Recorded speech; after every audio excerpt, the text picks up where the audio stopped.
Roscoe Hillenkotter, the very first director of the CIA, who was also of high military rank, wrote in a letter to Congress that there was an official campaign of ridicule and secrecy involved with this subject. So we know that there's been a huge cover-up based on statements like that.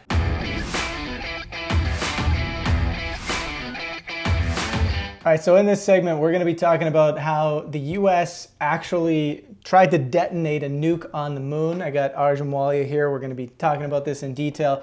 It's a fascinating subject, and there's a lot of evidence. There's a lot of stuff we're going to go through in here that is really going to bring a lot of credibility to this discussion. And it's pretty fascinating because a lot of times we are unsure of the stuff that's happening in our own reality, and this touches upon so many different aspects of our society, and we're gonna dive into why this is so key and this is so important.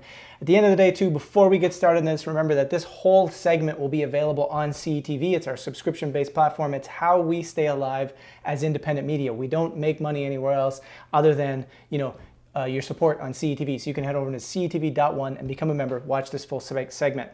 But let's get into this. So the U.S. tried to detonate a nuke on the moon. We got a fantastic picture here. Did this really happen? Did this really happen like this? Well, according to a very credible whistleblower, it did.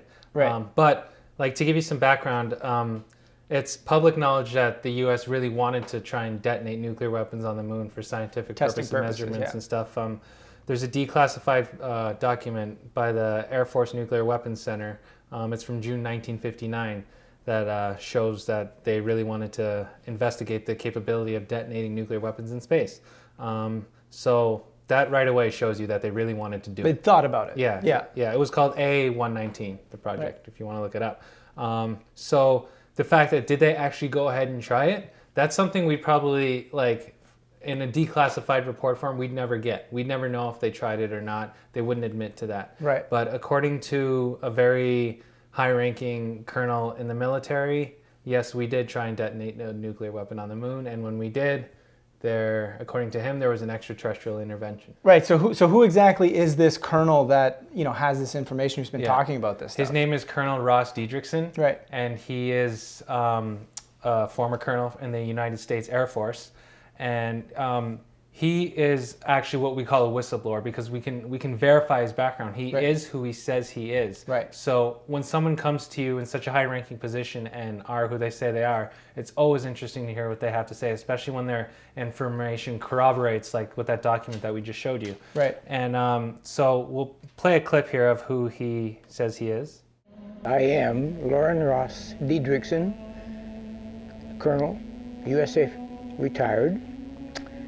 I got a Bachelor of Science degree, and then the Air Force sent me to the Stanford Business School to study management, and then promptly assigned me to Washington, D.C., and I served in the Chief of Staff's office shortly for orientation, and then they put me into the U.S. Atomic Energy Commission, where I became responsible for maintaining the inventory of the accountability of the nuclear weapons stockpile, and involved in the security and you might say, auditing the manufacturing facilities and the storage facilities for all the nuclear weapons in the U.S. So there you can see he was in charge of, he worked for the Atomic Energy Commission, and he was in charge of various duties with regards to nuclear weapons, and just an example of how we can verify his background. First of all, I went to unfortunately he passed away shortly after this interview. Yeah. He gave with Dr. Stephen Greer. I went to West Coast Funeral Homes and looked in the obituary and found him there and found his family commenting and found his background with the Atomic Energy Commission, United States Air Force. So I found it there.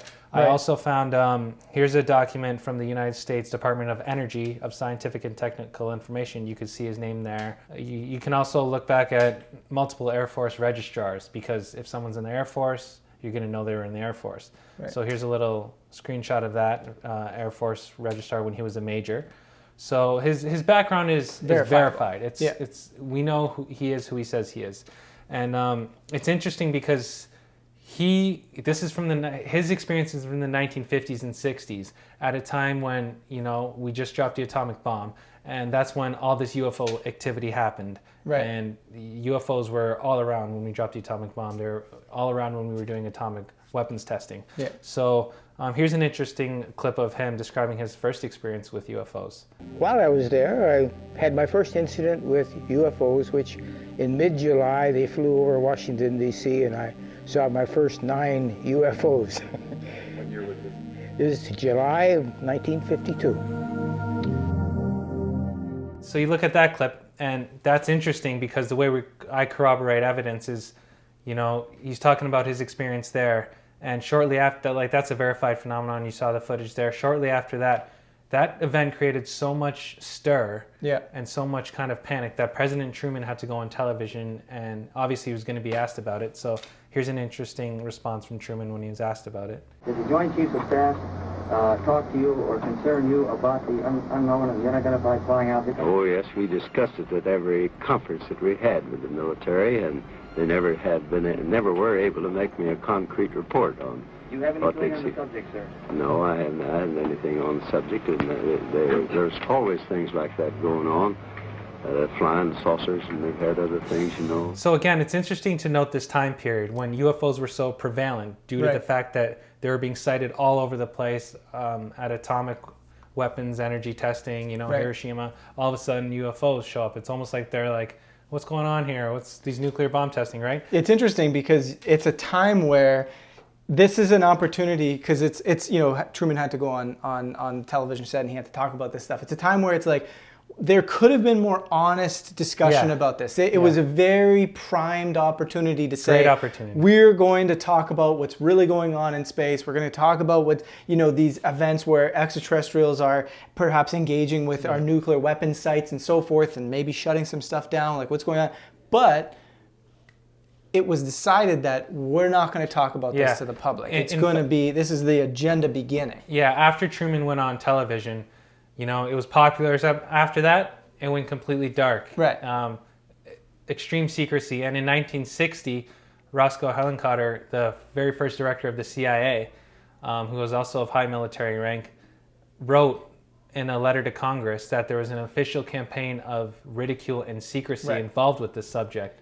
So we know that there's been a huge cover-up based on statements like that. So it's interesting to see the time period of all this activity, Truman on TV. All of a sudden, the topic gets shut down, and people like the CIA director, Roscoe Hellencotter at the time, blatantly saying that there is an official campaign of secrecy. And what's interesting about this is, like, campaigns of secrecy, stuff that happens from the government, stuff that's on mainstream media all the time, stuff that high-ranking people or highly respected people are saying when it's in the public eye, that creates a culture. Right, and when in a way you look at it like social engineering, it was almost like they're beginning to socially engineer this idea with intention to look at the UFO subject as to be something that's ridiculed, that people are crazy. And when you think so often that it's like people laugh off, oh yeah, UFOs, you believe in that stuff? Where does that idea come from? This is something that we as people have to question about all of our ideas. It comes from the official campaign of ridicule and secrecy, using mainstream media, using movies, using a number of things to basically ridicule the subject and make people think it's a conspiracy theory. Although that's all changing now. We can get into that later. But for sure. Yeah. But it's just a good note that anything that you are struggling with or that you don't want to believe or that whatever, question where your belief around whatever it is that you're saying, question where that came from, to allow yourself to open up again to other possibilities, because this is happening right now in huge detail with people that are still struggling with the UFO phenomenon. It's like you're operating off of programming that was specifically placed into the culture so that you would disbelieve this stuff. You need to question that stuff. There you go. He says ET's destroyed the weapon before it got to the moon, which is, it's interesting that he says that and who he is and the corroboration with the UFOs and the nukes.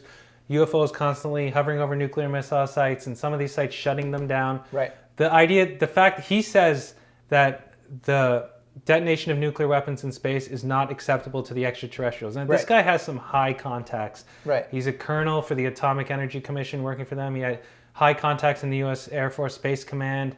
It's very compelling stuff.